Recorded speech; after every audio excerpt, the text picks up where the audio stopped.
Good evening বন্ধুরা, দেখো আজকে আমাদের লাঞ্চে কি ছিল। এটা কিন্তু কেনা আম, এই প্রথম ঝাড়গ্রামে এসে আমরা কেনা আম খাচ্ছি। আর এটা দেখো কাঁঠাল বীজ ভাজা। কাঁঠাল বীজ ভাজা তো লালির বাবার ভীষণ প্রিয়, কাঁঠাল বীজ ভাজা।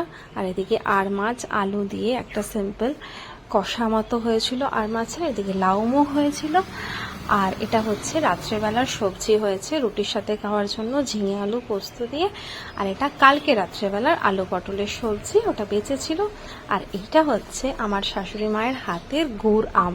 আমরা কিন্তু গ্রীষ্মকালের ছুটিটাতে বাড়িতে মাদের সাথে দেখা করতে তো অবশ্যই আসি, কিন্তু ঝাড়গ্রামের আম খেতে আর মায়ের হাতের আচার খেতেই আসি।